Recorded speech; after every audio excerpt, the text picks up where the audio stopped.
Hola a todos, soy Estefanía Santos y el día de hoy les hablaré acerca de los géneros literarios. ¿Qué son los géneros literarios? Se denomina género literario a cada una de las clases o tipos en que se dividen los textos literarios según algunas características o rasgos comunes de su forma, mensaje e intención comunicativa. Dado que el ser humano escribe textos literarios desde hace mucho tiempo, los géneros literarios permiten agrupar u organizar según criterios de semejanza el gran conjunto de textos literarios que existe en el mundo. Existen tres grandes géneros: el lírico, el narrativo y el dramático. En el género lírico se agrupan los textos en los que el autor expresa sus emociones o sentimientos en verso o en prosa. Es una tipología muy subjetiva, ya que el autor presenta la realidad desde su propia perspectiva y utiliza el arte de la palabra para expresar sus pensamientos, reflejar sus estados de ánimo, sus vivencias o sentimientos. Por tanto, predomina el uso de la primera persona del singular. El género lírico tiene unos subgéneros. Estos son: la oda, que es un poema lírico cuya finalidad es la exaltación de una persona o cosa. Trata un tema serio y emplea un tono elevado y pasional. También tenemos la elegía, que es una expresión de dolor que causa la muerte, la pérdida, la separación o la ausencia de un ser querido. También hace referencia a desgracias colectivas y opera como un poema meditativo, melancólico y moralizante.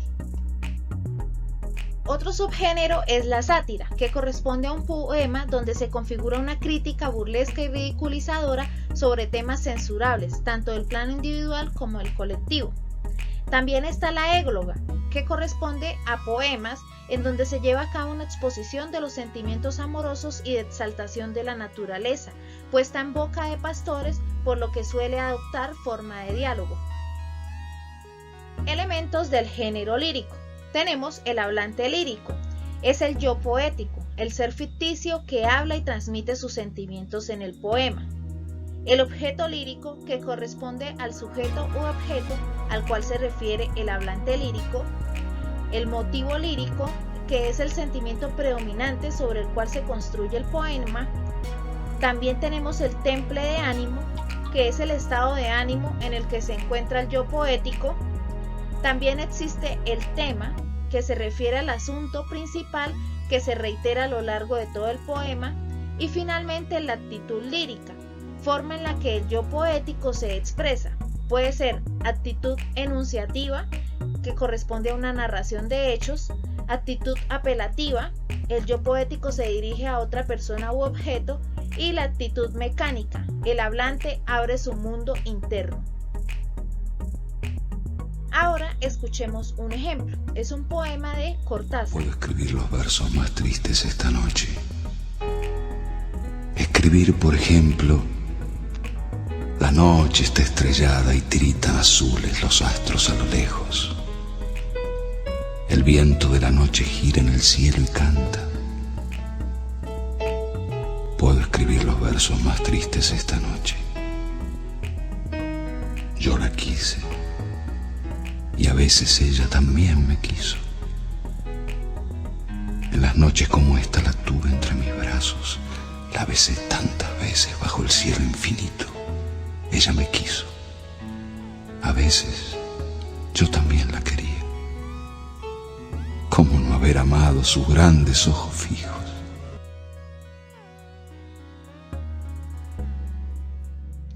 El género narrativo también se conoce como género épico y consiste en que el autor haga uso de la figura del narrador para contar sus hechos protagonizados por unos personajes. El escritor presenta una realidad ficticia o realidad representada como si fuese el mundo exterior u objetivo ajeno al autor. El género narrativo también presenta unos subgéneros. Entre estos tenemos la epopeya, que es el relato épico de una historia representada a manera de prosa o verso. Se centra en la exposición de hechos trascendentales en la vida de un pueblo o un personaje heroico. Se puede definir también como un poema extenso que narra la historia de un héroe virtuoso que representa todo lo admirable de una cultura de un pueblo y de cómo logra manejar guerras o contrariedades en las que se ve envuelto, siendo siempre un modelo ejemplar. Otro subgénero es el cuento, que corresponde a un tipo de narración breve o corta que puede ser de contenido ficticio o real. Un cuento posee un argumento fácil, comprensible por el público, dado que también llega a ser lúdico.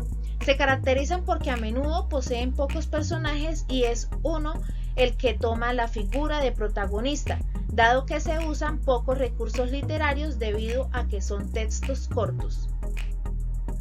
Otro subgénero es la novela. Es una narración literaria que suele ser de carácter ficcional en la que aparecen una serie de acontecimientos que son prolongados en el tiempo, razón por la que puede alcanzar un curso más o menos extenso.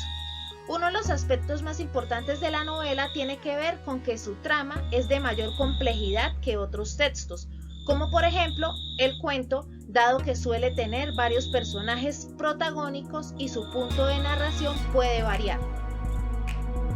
La narración posee varios elementos, entre ellos tenemos los personajes, que corresponden a las personas, objetos o animales que realizan las acciones. Los personajes pueden ser principales o secundarios. Los principales son los protagonistas, los secundarios son aquellos que representan acciones secundarias. También pueden ser planos, es decir, que no cambian ni su forma de pensar ni actuar durante toda la narración, y los redondos, que son aquellos que cambian su actuación a lo largo de la narración. También tenemos un espacio, que corresponde al lugar donde se desarrollan los hechos, y un tiempo, que corresponde al momento en el que se desarrolla la historia. Puede ser un tiempo externo o un tiempo interno. También tenemos el narrador. El narrador es la persona que cuenta la historia. Puede ser un narrador interno, que corresponde al personaje principal quien cuenta su propia historia, y a un narrador externo. Puede ser un observador o un narrador omnisciente. Ahora veamos Homero en su obra La Odisea nos ejemplo de cuenta la historia de Ulises, quien se encuentra prisionero de Calipso. Él solo piensa en volver a casa con su esposa Penélope y su hijo Telémaco. Ulises logra escapar de la isla con la ayuda de los dioses, pero Poseidón se entera de esto e intenta ahogarlo. En Ítaca, el joven Telémaco tenía en sus manos un grave problema. 20 años sin tener noticias de su padre han dejado el reino sin monarca. Existe además un grupo de pretendientes que buscan casarse con Penélope y así usurpar el reino. Después de derivar por el mar, llega a la tierra de los Feacios. Allí es rescatado por Nausicaa. Ulises cuenta lo que pasó con él y su tripulación, la destrucción de Ísmaro, el ataque a Polifemo, el canto de las sirenas, el inframundo y la isla de Helios hacen parte de los obstáculos que tuvieron que vencer en este recorrido. Al llegar a Ítaca, Atenea le aconseja que se disfrace de mendigo para darse cuenta de los problemas que afligen el reino. Penélope, cansada de esperar a Ulises, hace una prueba que pondrá fin a la disputa en la que se encuentran los pretendientes. Los desafía, declarando que la primera persona que pueda tensar el arco especial que Ulises había dejado podrá casarse con ella. Solo un mendigo desconocido logra tensarlo, quien al tocar el arco deja al descubierto su verdadera identidad.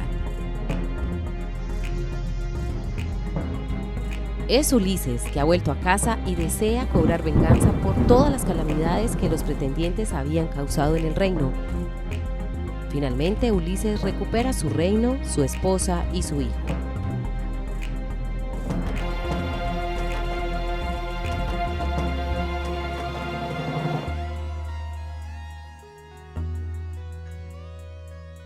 El género dramático. Es conocido como género teatral y acoge obras en forma de diálogo con la intención de que sean representadas en un escenario. Las obras dramáticas siguen su curso a partir de las interrelaciones de los personajes que, sin que el autor los represente o describa y sin especificar qué hacen o sienten, el público los va conociendo a partir del diálogo que se crea entre ellos. Entre los subgéneros dramáticos tenemos la tragedia, que es una obra dramática con un final desgraciado. Suele contar los conflictos que ocurren entre personajes de alta alcurnia, víctimas de pasiones que les llevan a la destrucción y a la muerte. Un ejemplo es el clásico Romeo y Julieta de William Shakespeare. En cuanto a la comedia, es una obra caracterizada por un final feliz y por el uso de un tono humorístico. En este caso se desarrollan situaciones divertidas y amables que atienden al enredo y a la intriga con personajes más alejados de la clase alta. La intención es provocar la risa del espectador. El drama o tragicomedia es el subgénero intermedio entre la tragedia y la comedia, ya que las pasiones no alcanzan el nivel de la intensidad de la tragedia y en ocasiones se intercalan elementos cómicos. En este caso, los personajes protagonistas luchan contra la adversidad y muestran un gran dolor y el final puede llegar a ser desastroso. Elementos del género dramático. Tenemos la estructura externa y la estructura interna.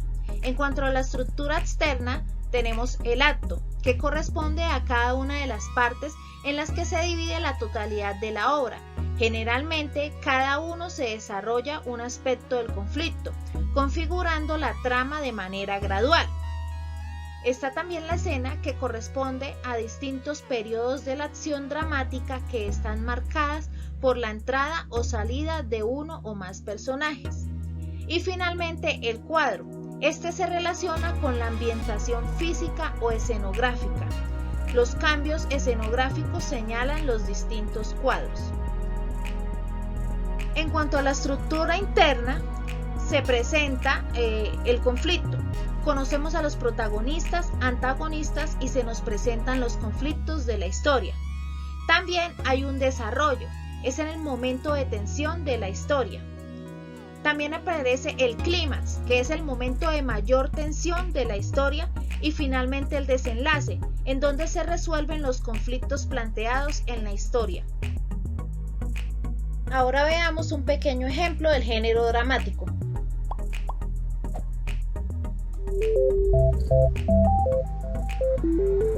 Estrepsíades se ha endeudado por mantener la afición de su hijo Fidípides por los caballos.